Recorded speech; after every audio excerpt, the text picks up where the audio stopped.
A millionaire unexpectedly receives a handwritten letter from a stranger boy in his regular cafe. But when he opens the envelope, each clumsy line tears open a past he thought was buried, leading him on a journey of redemption with no turning back. Ethan Wallace stepped out of his charcoal grey Bentley, adjusted his jacket collar, and pushed open the door to Jill's Corner, the cafe he had frequented for the past 10 years. The bell hanging above the door chimed softly as the wooden door swung open. The aroma of baked goods and roasted coffee wafted into his nostrils, a familiar scent, like a memory preserved in a sealed glass jar.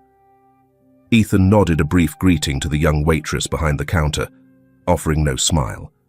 She was used to it. Mr. Wallace, the man in the black trench coat, polished leather shoes, and tall frame, was always like this. Polite, punctual, never lingering.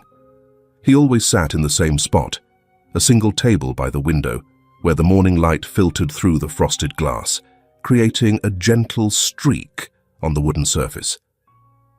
Ethan ordered his usual, a cappuccino, no sugar, and an oatmeal muffin. He opened the financial newspaper, but his eyes only skimmed the headlines, his mind indifferent to the numbers or the investment market, shifting like a wild beast. He no longer found any excitement in the ups and downs of the stock market. Not since the day Claire, his wife, passed away. 4 years now, and every morning he sat here as if maintaining the routine could somehow reverse time and bring her back. The bell above the door chimed again. Ethan looked up reflexively. A young woman and a boy of about 9 years old entered. The mother had disheveled red hair, pale skin, wore a worn coat and a loosely knit scarf with unraveling threads. The boy held her hand, but walked with quick, energetic steps, his eyes bright and full of excitement. They chose a table in the opposite corner. Ethan glanced over. The mother ordered only a black coffee. The boy ordered a full stack of pancakes, plus a chocolate milk. He began to eat and chatter animatedly, waving his hands and talking non-stop. Ethan couldn't hear the content, but he saw the mother's eyes occasionally glancing at the bill as if each number on it was a knife cutting into her mind. The forced smile, the nod when the boy asked, "Mum, can I order more?" And the look down at her nearly empty coffee cup, small details. But they clung to Ethan's gaze like an unceasing sigh. He sat still, but his heart was restless. He didn't understand why he was staring at the two of them. It wasn't pity. He wasn't familiar with that emotion. Something about them made him uncomfortable, a piece of a puzzle he couldn't quite name. The boy suddenly left the table, walking quickly towards him. Ethan was slightly surprised and put his newspaper down. "Are you Mr. Ethan, sir?" the boy asked, his voice small but firm. Ethan frowned. He didn't remember ever meeting the boy. "My name is James," the boy added, then gently placed a cream-colored envelope on the table. "I just wanted to ask you for a favor." He smiled, then ran back to his seat, as if afraid his mother would call him back. Ethan watched him go, seeing the mother lean down to say something, her eyes slightly alarmed. But then she fell silent, quietly sipping her coffee. The envelope had handwritten, scrawled letters. To Mr. Ethan Wallace. Ethan hesitated for a second, then opened it. Inside was a sheet of notebook paper, the writing slanted and messy, but trying to be neat. "I know my mum used to work for you. Mum doesn't say anything, but I see her sad since she left work.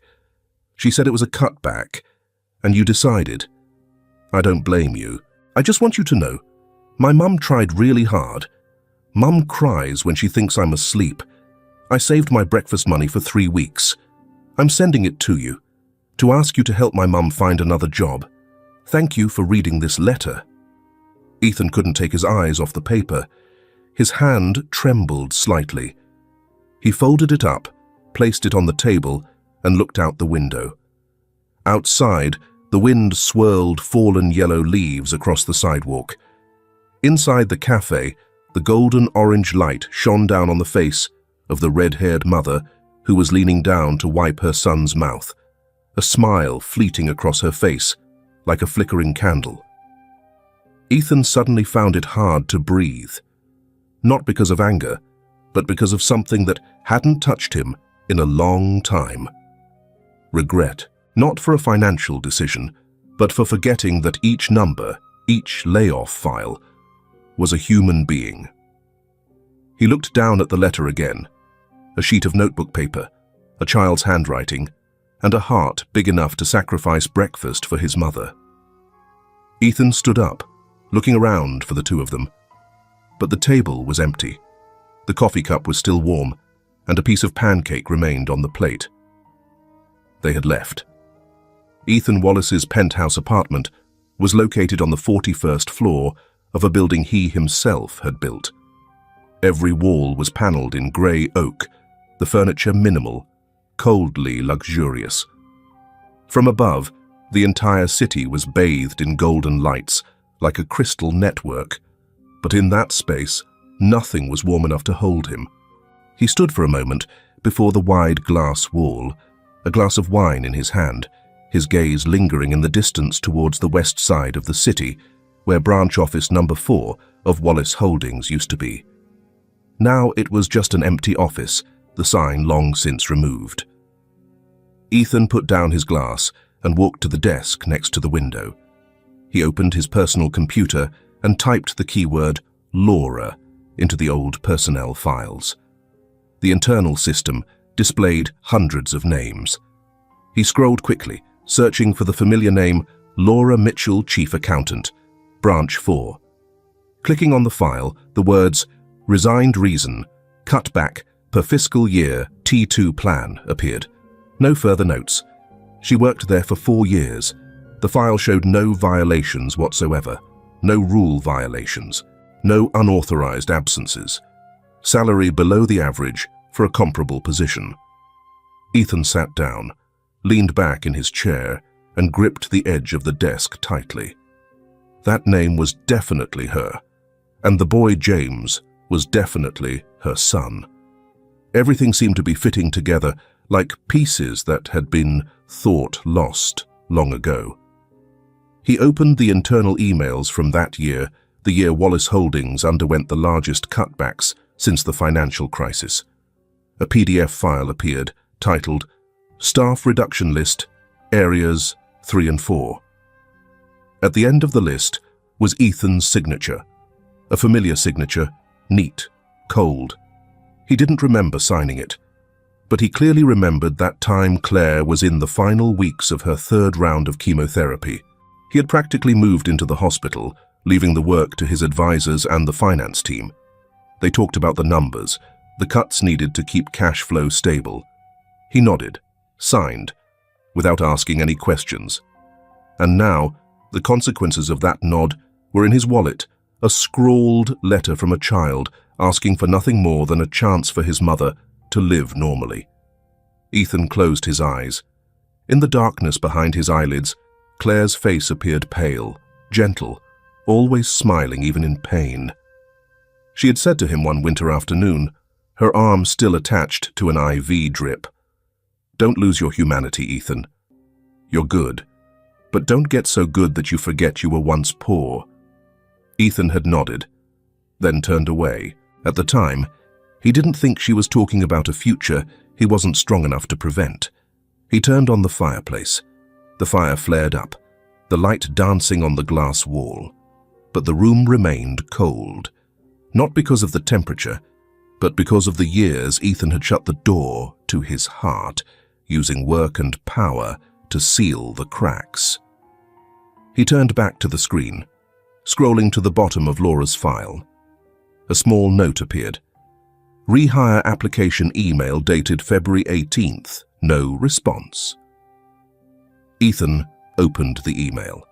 The content was just a few lines. "I understand that the company is facing difficulties, but if there is any opportunity, I am willing to work for a lower salary. I have a young child, and desperately need a job to take care of him. Thank you for reading this letter. No one read it. No one replied. The mailbox was categorized as not a priority. Ethan took a deep breath, his hand falling limp, empty, as if a part of him had just been torn away. He stood up and opened a drawer. He took out the envelope James had left, removed the paper, and looked closely at each stroke. The word mother was written slightly slanted, with a heavier stroke. The boy was trying to write beautifully so that he would understand what he couldn't say. Ethan walked to the printer and carefully copied the letter onto another sheet. He folded it and put it in his wallet, where he used to keep Claire's picture. But at that moment, he hesitated. He opened the bottom drawer, where he kept things he hadn't touched since his wife's funeral. Personal mementos, a birthday card she made herself, a piece of an old shawl still carrying the scent of the perfume she used to wear. Among the items was a faded photo. Claire standing next to Ethan, her arm around the shoulder of a red-haired woman, Laura, when she first started working at the branch office. Ethan slumped into the chair, holding the photo. Now he remembered. Laura wasn't just an employee. She used to be Claire's close friend from the charity book club, the one who brought handmade muffins to the office every holiday. Claire cherished her, often praising her as a gentle and strong person. Ethan still remembered the laughter of the two women echoing from the kitchen of the branch office, a warm sound that he had completely forgotten. He brought the photo closer to the light. The young woman in the photo was smiling brightly, holding a large notebook. And Ethan, at that time, was smiling slightly, but his eyes were distant.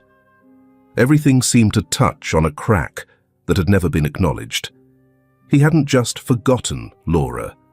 He had forgotten that he once knew how to appreciate people like her.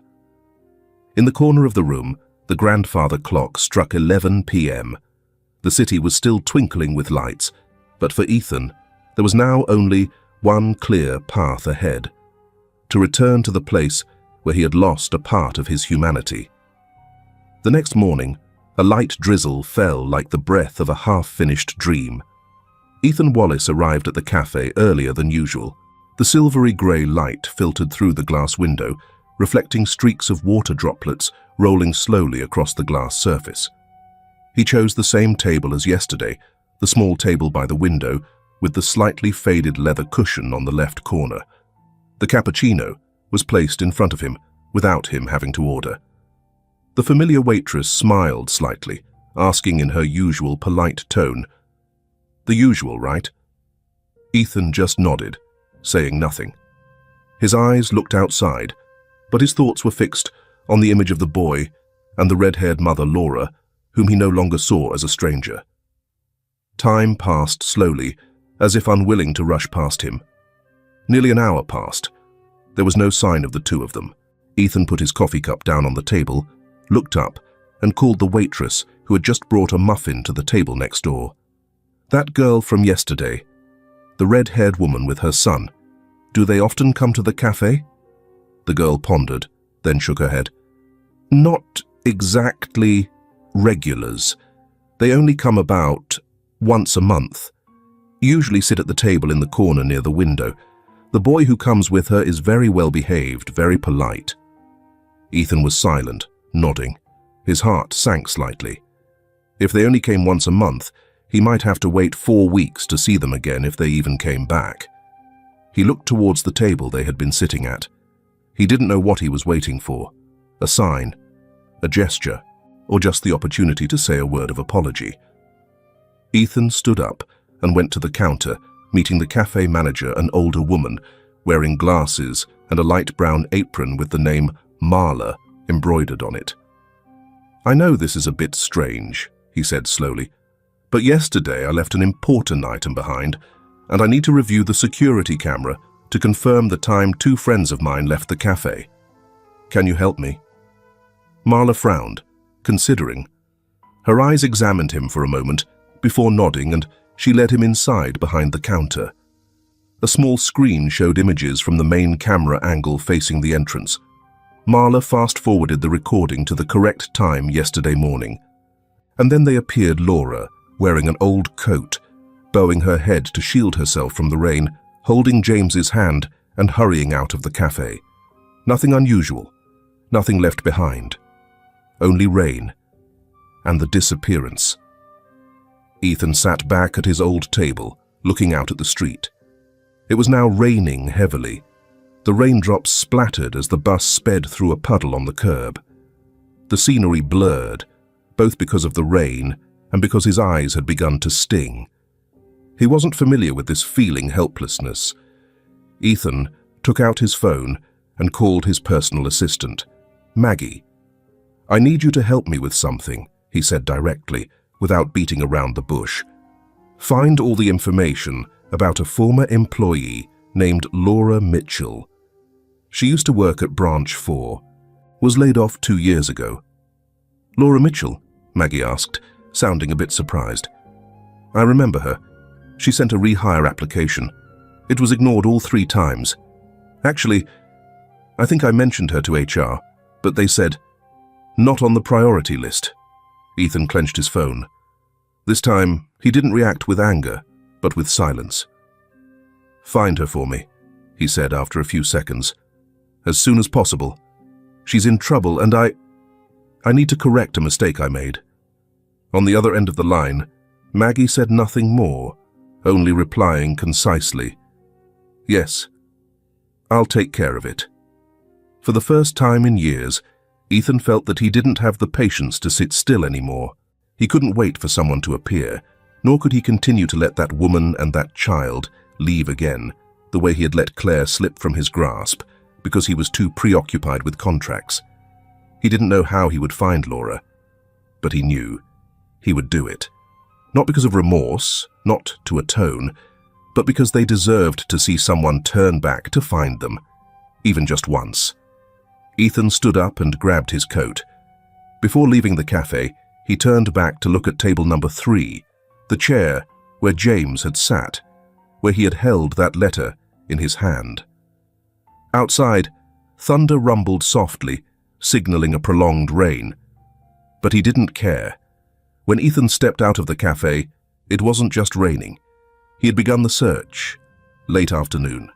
The last rays of sunlight filtered through the glass window, dyeing the glossy wooden floor golden in the top-floor office of Wallace Holdings. The city below appeared as a sparkling matrix, vibrant, bustling, and completely distant. Ethan sat leaning back in his chair, holding a cup of black tea still steaming. On the table, a thick file with the name clearly printed, Mitchell Laura Personnel File, archived. Across the table, Maggie, his personal assistant, and the only person he trusted, was flipping through the carefully arranged papers. She was wearing a simple grey suit, black-rimmed glasses, and her hair was tied up neatly. Her usually sharp eyes shone with something softer today. As if the very documents she was holding made her hesitate. "She sent 3 emails asking to be rehired after being laid off," Maggie said, placing the printout in front of Ethan. "Once after 3 months, the second at the beginning of the following year, the last one over a year ago." Ethan picked up each printout and read slowly. The wording was concise and proper, but couldn't hide the urgency. Phrases like, "I am willing to take on a lower position," or "just need to ensure my son has stable schooling," stood out like needles piercing his composure. "Was there any response to her?" he asked. Maggie shook her head. Number. At the time, the company prioritized people with higher certifications. Ethan didn't reply. He looked out the glass window. The afternoon was fading. The rain from this morning had stopped, but the road surface was still dark, as if something hadn't been washed away. "What was her last address recorded in the file?" he asked, his voice hoarse. Maggie opened her iPad and read, "Cypress Ridge Apartments, East Side Neighborhood, Building B, Apartment 6B. But there's something..." She paused, looking at him. That building was foreclosed and demolished half a year ago. It's now a vacant lot. I've verified it." Ethan nodded slowly. Without saying anything more, he stood up and put on his trench coat. "I'm going there." "Are you going alone?" Maggie asked. "I need to see it with my own eyes," Ethan replied. There was something both decisive and distant in his voice, like someone following a rope that has broken. The Cypress Ridge area now looked like an old, faded photograph. Weeds grew high to the ankles, the cement was cracked, and the fence was partially removed, revealing leveled ground. Behind the land, a row of dilapidated houses still had residents, the last residents who didn't want to leave or didn't know where to go. Ethan parked his car on the curb, walking slowly across the crumbling stone path. An old woman was sitting in front of the steps, folding up a shopping bag. Her hair was messy white, her eyes clouded but insightful. "Excuse me," he said. "How long have you lived here?" "Over 20 years, she replied, not looking up. "What's wrong?" Ethan held out the photo of Laura that Maggie had printed from the old file. In the photo, Laura was wearing a white shirt, her hair tied high, her eyes smiling gently. "Do you remember this person?" "She used to live here, apartment 6B. The old woman looked closely, her eyes slowly changing. She nodded. "I remember her. She moved out at night in a hurry. She took the little boy with her, well-behaved but easily startled. No one knows where they went."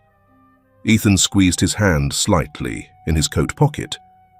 "Do you know why she left?" "No one said anything, but I heard arguments through the wall a few days before that. She was crying and comforting the little one. It seemed like she was afraid someone would find her." Ethan was silent. A feeling of unease spread from his chest. The old woman looked at him, then bent down to the cloth bag next to her feet, rummaging around. She took out a small item, old and faded, a Christmas card. "She forgot this under the doormat. I kept it because I saw there was a picture in it." Ethan took it. The paper card was thin, the silver patterns were smeared with water. Inside was a photo. Laura was sitting on the sofa. James was in her arms, hugging a stuffed bear. Both were smiling a real smile.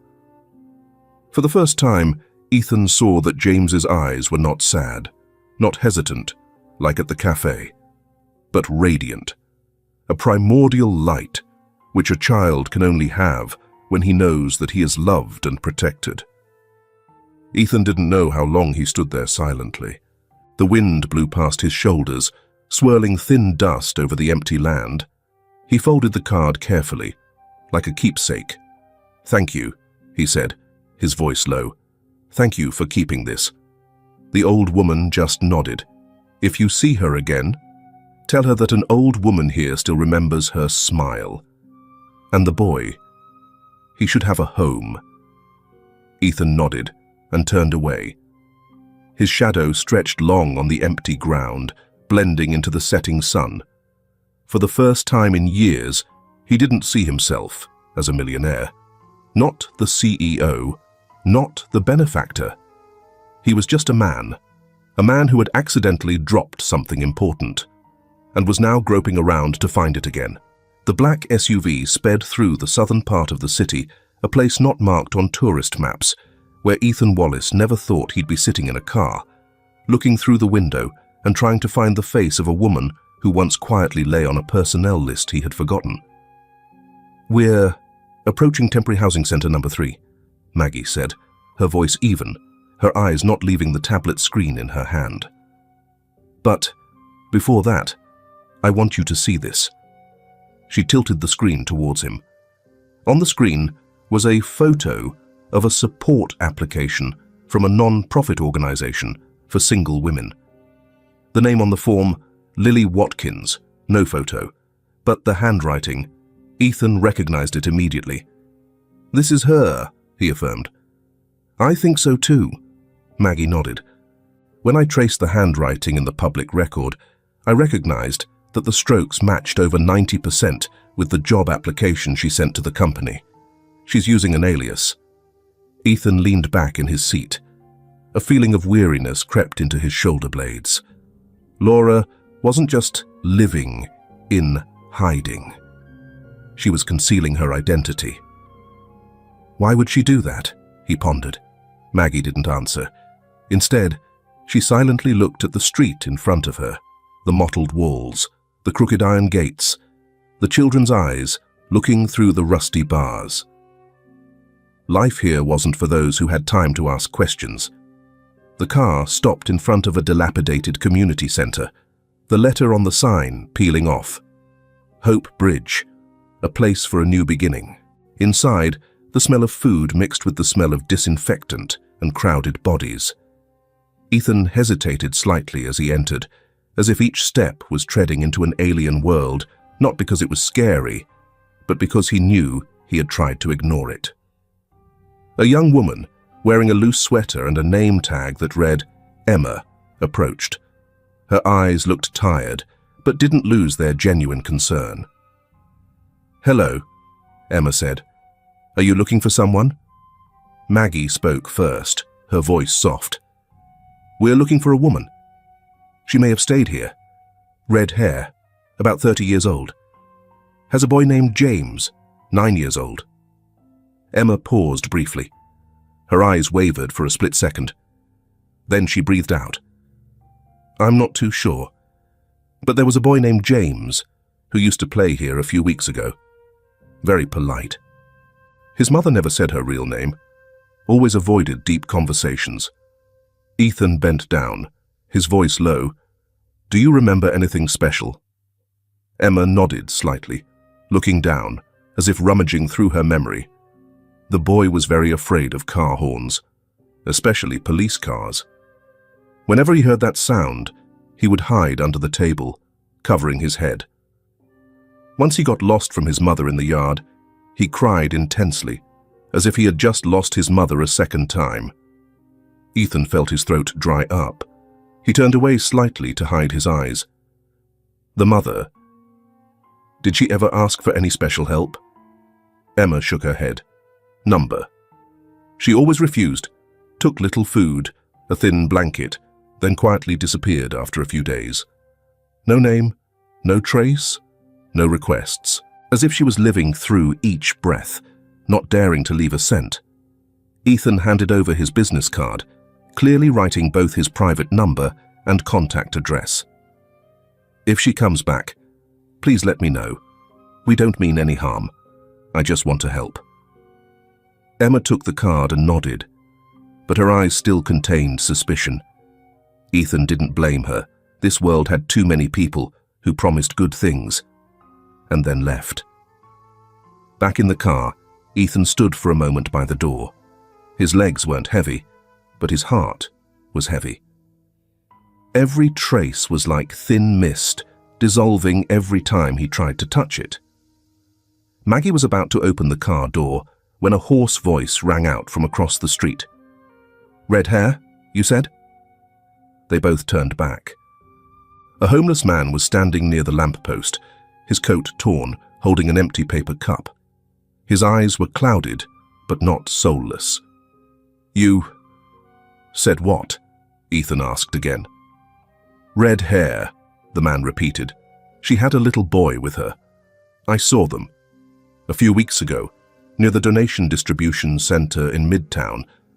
But she told me not to tell anyone. She was afraid someone was looking for her." Ethan's heart was pounding. A cold wind blew through the space between the three, carrying their heavy breaths. "Do you know where they are now?" The man shook his head, his eyes darting around as if afraid someone would hear him. "I only know they didn't plan to stay long. She was constantly looking around, always turning her back to the road, avoiding cameras, as if she was hiding from someone dangerous." Ethan pulled out his wallet and took out a $50 bill, gently put it in his hand. "If you remember anything else, call this number." He pulled out another business card, writing his mobile number on the back. The man nodded, then quietly retreated into the shadows of the alley. Ethan stood there for a moment, his hand still clenched in his coat pocket. Not because of the cold, but because the idea in his head was becoming clearer than ever. Laura wasn't just poor, not just unemployed, not simply a single mother trying to survive. She was running away, maybe from someone, maybe from something dangerous. He looked towards the dark road leading to Midtown, where the city lights couldn't reach. Now, he was no longer just someone atoning. He was about to become a protector. Night fell very slowly in Ethan's penthouse apartment. The lights from the distant high-rise buildings reflected on the glass windows in long, intermittent streaks. Ethan stood in front of the built-in cabinet and pulled out a bottle of French wine covered in a thin layer of dust. He gently flipped the cork cap, without using any tools like an old habit he hadn't touched in a long time.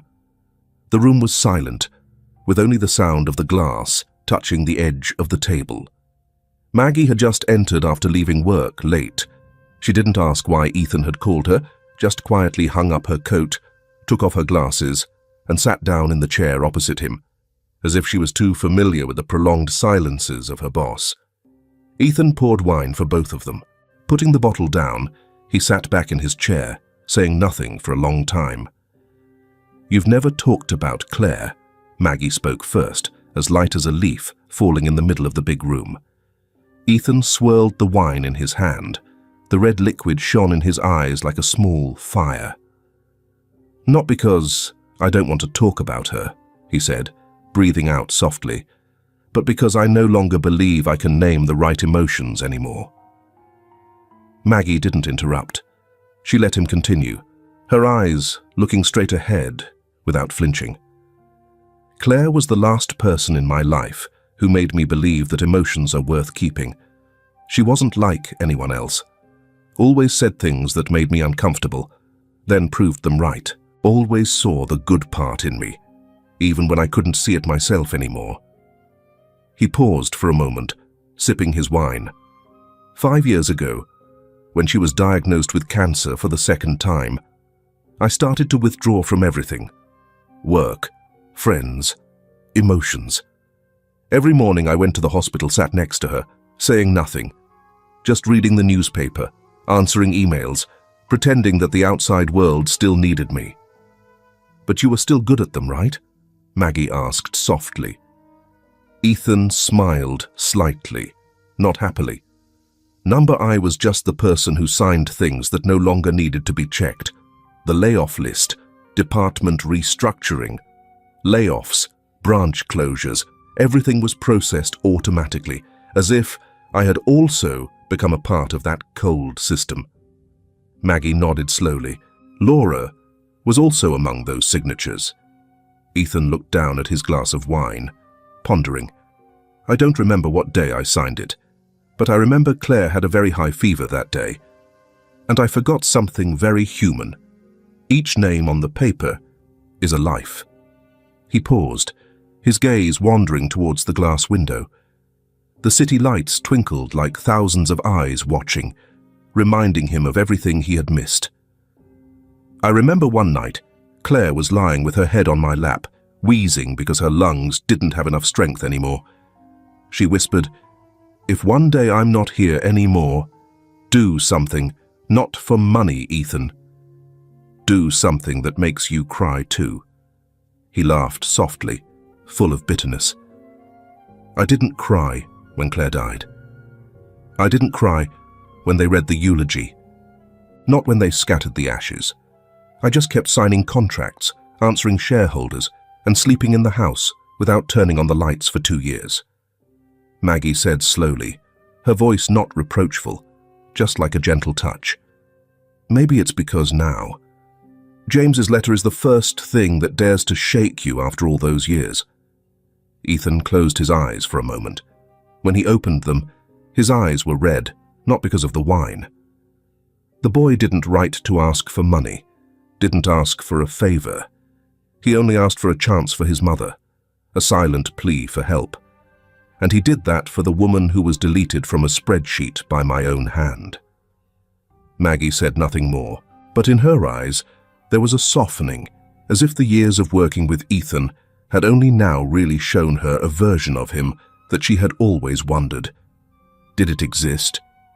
A moment later, Ethan stood up and walked towards the desk. He opened the cabinet and took out an old, faded frame, a picture of Claire, smiling, her eyes bright by the beach.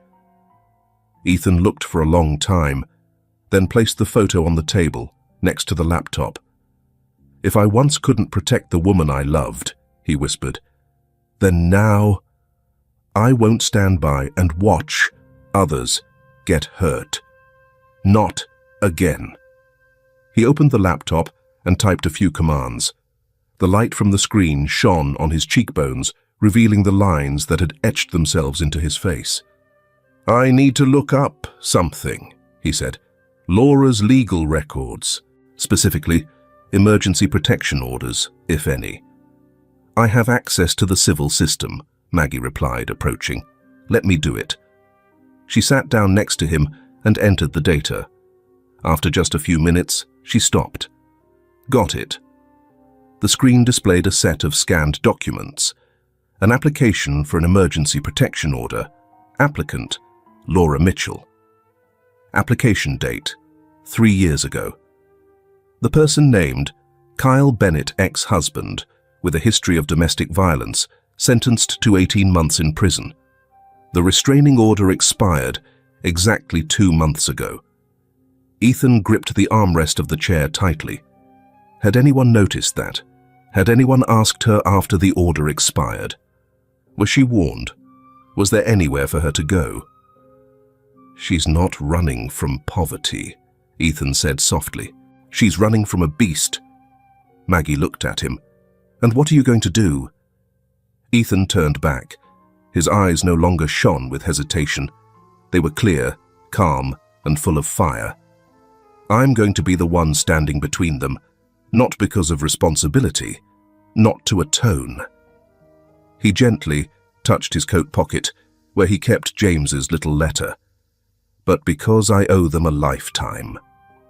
On a grey weekend morning, Ethan and Maggie drove south, where the roads gradually gave way to temporary housing, containers converted into living spaces, and community support centres built from scarce donations. The road leading to the Phoenix Center had no gates. A simple wooden sign hung on 2 rusty iron pillars, the letters peeling off, "Where no one is left behind." Ethan looked at it and thought with a hint of bitterness. Maybe Laura herself didn't dare to believe in that sentence. They both entered the main hall. The atmosphere inside the center was unusually quiet, with a smell of warming oil and dried fabric. Along the hallway were small doorways leading into each room, divided by plastic partitions. In the middle was a simple reception desk.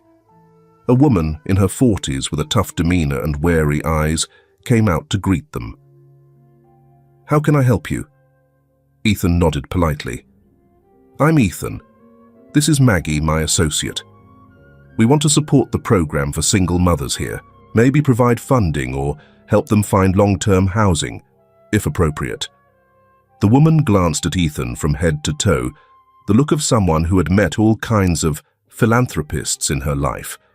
Then she crossed her arms and said slowly, "This is a temporary shelter, not a place to promote images. We don't share personal information without a special reason." Maggie stepped forward, her voice soft. "We understand. Actually, we're looking for a woman who may have stayed here. Red hair, about 30 years old. Has a boy named James. He's very well behaved." She hesitated and pulled out an envelope. "This is a small donation. No receipt needed."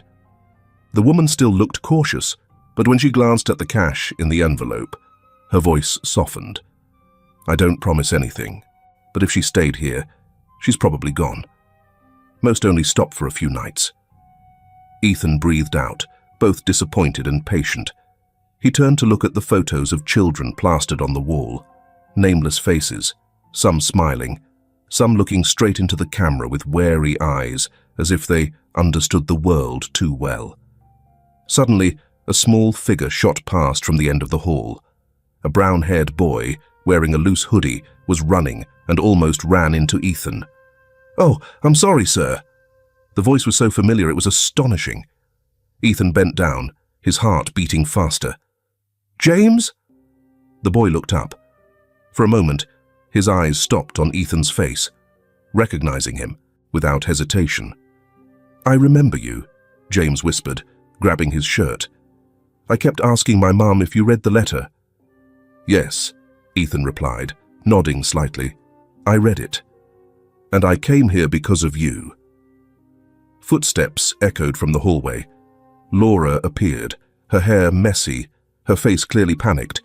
She rushed towards her son, snatching James's hand away from Ethan as if he were a kidnapper. "James, you can't talk to strangers." Ethan took a step back, raising his hands non-defensively.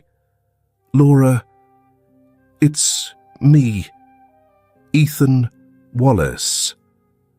"I know who you are," Laura said quickly, her eyes not leaving him. "And I know you shouldn't be here." "I didn't come to harm you," Ethan tried to keep his voice low. "James left a letter. That letter was a mistake," she interrupted. "We have to leave now. You don't understand." "I want to understand," he said. "I'm no longer on the outside." Laura looked around, whispering fiercely, "You don't understand, Ethan. Kyle, he's out of prison. He said he'd kill me if I dared to take James away. Now he's looking for us.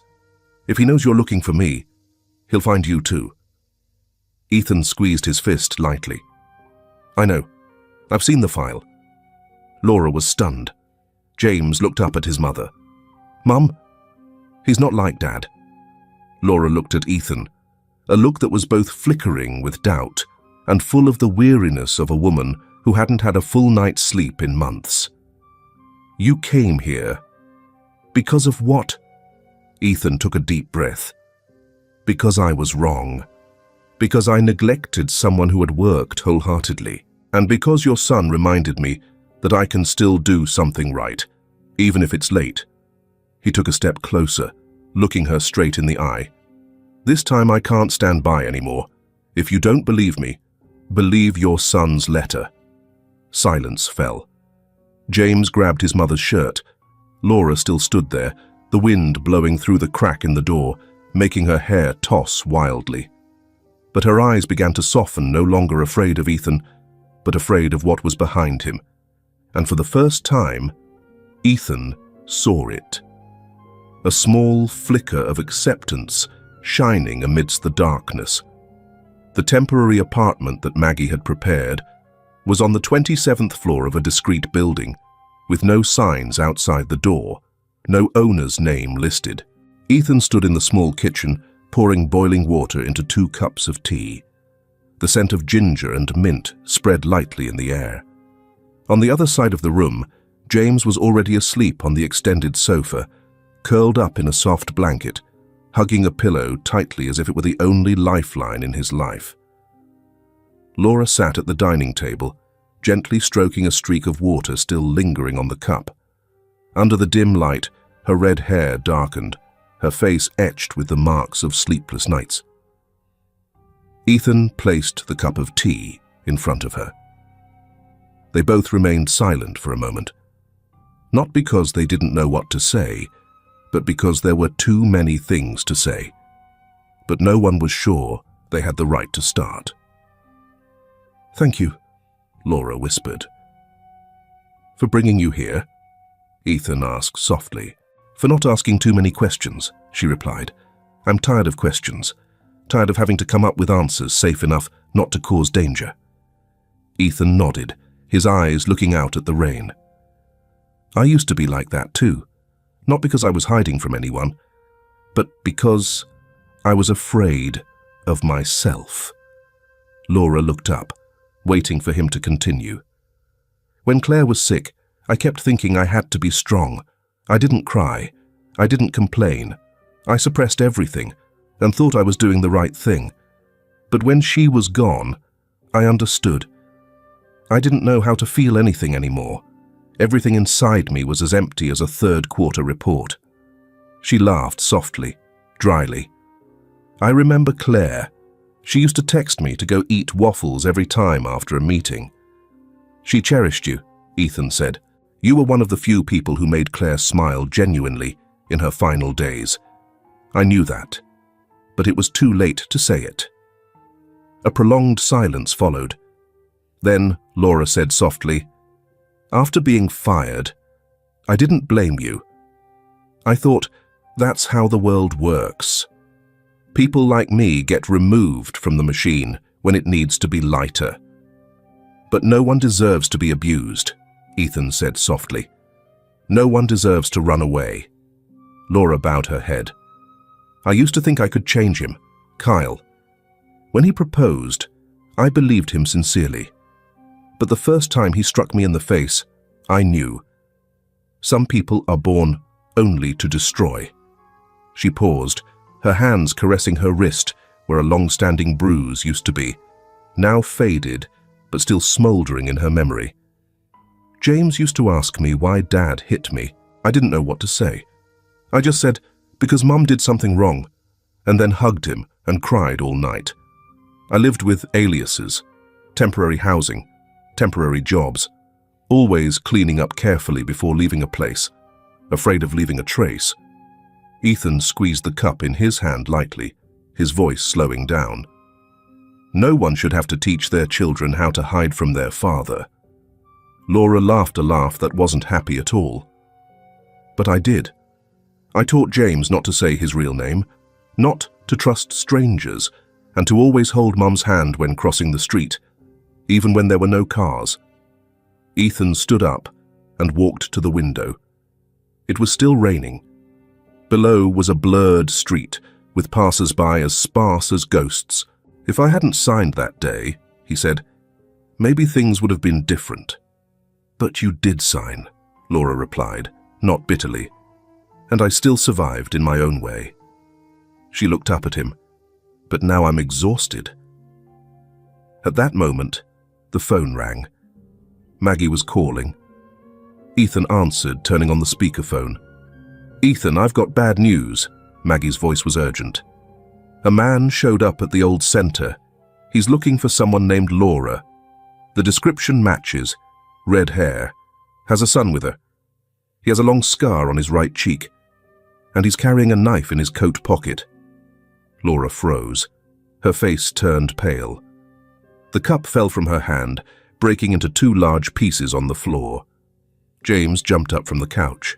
The boy rubbed his eyes, not understanding what was happening, but when he saw his mother trembling, his eyes were full of familiar panic. "Mum? What's wrong?" Laura hugged her son, tears falling into James's hair. "He found us. He won't stop until he sees blood." Ethan walked quickly over, kneeling down to James's level, placing his hand on the boy's shoulder. "You'll be okay," he said firmly. "Your mum will be okay. I promise." James looked at him, his eyes trembling. "He's a very bad man. Mum said never let him see us." Laura buried her head on her son's shoulder, sobbing uncontrollably, not because of weakness, but because she was finally allowing herself to be afraid. Ethan stood up and pulled out his phone. "I have people. I have a way." He turned to Laura. "Let me handle this part." Laura looked up, her eyes filled with tears. "What are you going to do?" Ethan clenched his jaw. "What I should have done a long time ago, stand in front." The rain hadn't stopped from the night before, as if the sky was bracing itself for what was about to happen. The rain blurred everything, the car windows, the thoughts, the lines between right and wrong. But Ethan was no longer blurred. He stood in the small room near the basement of the building. The dim light shone from the old fluorescent lamp. On the computer screen, a snippet of security camera footage from a cheap hotel was visible. Kyle's face gaunt, with scraggly beard, a long scar etched on his right cheek, flashed in a few frames. He registered under a false name, but the receptionist had accidentally kept the real ID for checking according to Maggie's secretly sent instructions. Below the frame was an audio recording from a camera with sound. "I'll find that kid and that damn bitch, even if I have to kill someone." The sentence echoed in the room, colder than the weather outside. Ethan stopped the video. Looking at Maggie standing behind him, he said, "I'll call him." Using the phone number he left in the rental system. "He'll think I want to negotiate." "Are you sure?" Maggie looked at him worriedly. "This isn't a boardroom, Ethan. This is a beast being pushed to the edge." "That's why," Ethan replied. "I'll choose the abandoned parking lot on the edge of the city. No public cameras, no passers-by. And your team will be there before me for at least 10 minutes. Maggie nodded, her eyes still full of worry, but now mixed with respect. Ethan was no longer just her boss. He was becoming someone else, someone who dared to go into the darkness for a woman he had abandoned. The parking lot was behind a row of abandoned warehouses, where weeds grew over the edge of the broken cement. The rain had turned this place into a maze of puddles, the wind whistling through the dilapidated corrugated iron like a harbinger of doom. Ethan arrived 2 minutes before the appointment. He was wearing a dark coat, carrying nothing but a phone with GPS tracking. On the nearby building, 3 members of Maggie's security team were ready, with non-lethal weapons, but enough to take down. He stood in the rain, one hand tucked in his coat pocket, the other gripping his phone tightly. Each second passed heavily. The wind carried the chilling moisture, penetrating even the thick wool sweater.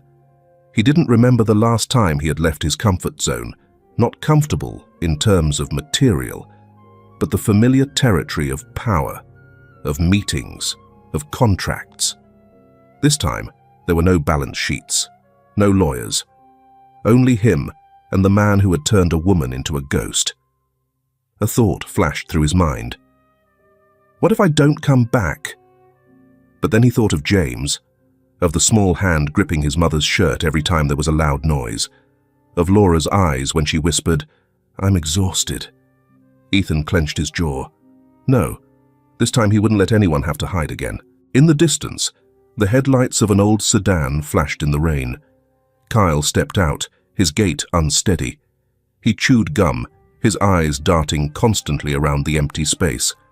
On his right hand, a tattoo of a snake wrapped around a knife was clearly visible in the car's headlights. Ethan didn't move. Kyle saw him, smiling faintly. "You're the guy that Laura used to work for?" "Ethan Wallace," he replied, "and I came here to end this game." Kyle tossed his head, his voice scornful. "My game is just beginning." "Do you know how she took my kid away? Do you think she deserves to be hidden?" Ethan didn't budge. "She's not property. Even less so a debt you have the right to reclaim. James is afraid of your eyes. Laura is afraid of your back. They're not afraid of the world. They're just afraid of you." Kyle laughed, a distorted laugh. "You came here to moralize. You think a guy in a vest, drinking $8 coffee every morning like you understands anything?" Ethan looked straight into his eyes. "I understand enough. I understand that if I don't come here, she'll never be able to sleep peacefully. I understand that I was silent when I shouldn't have been, but not this time." "What do you want?" Kyle growled, reaching into his coat. Ethan didn't step back. "I want you to disappear. Either you leave this city and never come back, or you let the law take you away." In that moment, Kyle pulled a small gun from his belt, but before he could raise it, 3 loud shouts rang out from all sides. "Drop the gun! Get on the ground! Hands on your head!" Figures dropped from the roof of the warehouse as fast as a tornado. In an instant, Kyle was pressed face down onto the soaked cement. The gun was kicked away. He screamed, cursed, but no longer had any control. Kyle struggled, howling like an animal being skinned alive. "You don't understand," he hissed, squirming under the arms of the security personnel. "He's my kid. She's my wife. No one can take them away from me. Ethan walked slowly over, standing just a few steps away from him. No one's taking anyone away from you, he said softly, but clearly. You're the one who pushed them away. And now, the law will keep you away long enough for them to live a new life. Kyle looked up, his face covered in rainwater, his eyes bloodshot with hatred. I won't forget you, Wallace. Ethan just looked at him, not replying, because the threats of people like Kyle no longer scared him. A police officer put handcuffs on Kyle, pushing him into the patrol car. The door closed, the sound of metal ringing out like an end to the days Laura had to run. Ethan turned his back, tilted his head back and took a deep breath. The damp smell of the night, of cement, of unshed blood, all blended into a smell of truth. For the first time in years, he felt lighter. The afternoon light shone sideways through the crimson maple trees, shimmering on the cobblestones leading to the house. The apartment was at the end of the tree-lined road, in a quiet suburb, almost an hour's drive from the city centre. Not so luxurious as to be alienating, nor so old as to be bleak. It was warm enough, private enough. A place to start over. Laura was carefully arranging books on the shelf. Accounting books, a few volumes of classical literature, a small photo frame, a photo of the three of them at the park recently. James's face beaming like the sun between the two adults sitting on either side. The boy was in his room, mumbling math problems while drawing extra symbols in the margins. Laura heard the soft singing, the music he made up himself. She smiled, her hand still gently stroking the spine of the book. Ethan entered through the back door, carrying 2 cups of hot tea. A few specks of sunlight still lingered on his coat. Seeing Laura, he paused for a beat, then put the cups down on the table. "You're getting things organized quickly," he said, his voice warm. "Maggie says the foundation office is also gradually taking shape." "I still can't believe it," Laura laughed softly. "A charity foundation named after a sticky note. And a hope, right?" Ethan took a sip of tea. Laura nodded, her eyes shining with emotion. "I used to think I only had 2 choices. Hide or be caught again. Now I know there's a third path living. Really living." Ethan looked at her, silent for a moment, then said, "You didn't give up. That's what I admire most. James is the way he is now because of you." Laura shook her head slightly, her eyes looking distantly towards the garden in front of the house. "James told me today his classmate invited him to play soccer, a curly-haired girl named Clara. Before, he always avoided crowds. Now he smiles more, draws pictures all over his room." She hesitated. "Once I saw him standing in front of the mirror, adjusting his uniform collar and smiling. For the first time in years, I saw him looking at himself without looking down." Ethan didn't answer immediately. In his head appeared the face of Claire, the last woman who made him believe in family. Now he looked at Laura, then looked at James, and wondered, maybe he hadn't lost everything he was finding it again. Laura turned around. "Do you regret giving up everything familiar?" Ethan breathed out slowly. "I used to think all the value was in the numbers and names. But then a boy writing a few messy lines on a piece of paper showed me. Sometimes, the most precious thing is when you have someone waiting for you every time you come home." Outside, James ran out of the door, holding a notebook and a few small stones. "Mum, I finished the shapes. The teacher said I drew the best in the class." Laura bent down to hug her son. Ethan stepped closer, gently placing his hand on the boy's shoulder. "Good job, James." James looked up at him, his eyes sparkling. "Ethan, do you think can I call you Dad?" The air seemed to freeze for a brief second. Laura squeezed her son's hand lightly. Ethan bent down, slowly. "If you want to," he said, his voice softening as it had never softened before, "then I'll always be here, as a dad, as a protector, or whoever you need." James hugged him tightly, his head resting on Ethan's chest. That small body trembled a little, not because of fear, but because, for the first time, it was leaning on a place that no longer shook. That night, the three of them ate dinner at the small wooden table under the soft yellow light. Laura told some old stories from her workdays. Ethan joked about the times Claire forced him to learn to cook. James interspersed some childish sentences that made them both unable to help but laugh. No one talked about the future, but in the way they listened to each other, shared slices of bread, put vegetables on each other's plates, there was enough of a promise unsaid. When James was asleep, Ethan stepped out onto the porch. The rain had stopped since morning, but the earth still smelled clean after the storm. He looked up at the sky. The sky was peaceful, as if it didn't know there had been a violent storm passing through. Laura stepped out, wearing a thin jacket. She stood next to him, silent.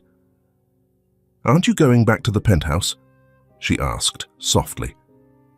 Ethan shook his head, his eyes looking far away. "I think this is home now."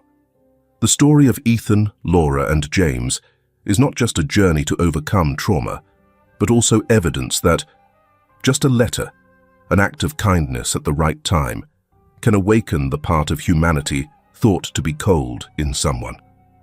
Have you ever read a plea for help that you didn't respond to? Or have you ever silently run away, just hoping that someone would turn around and say, "I see you. I believe you. I'll stay." Thank you for getting to the end of this story. If you've ever felt small amidst the big decisions of others, or had to be stronger than you were, you're not alone. You have the right to be at peace, have the right to be protected, and have the right to be loved without needing to ask for permission. So, tonight, let your heart relax. Close your eyes. Take a deep breath. You've come so far, and there's still someone, even if it's just you, listening to every beat of your heart.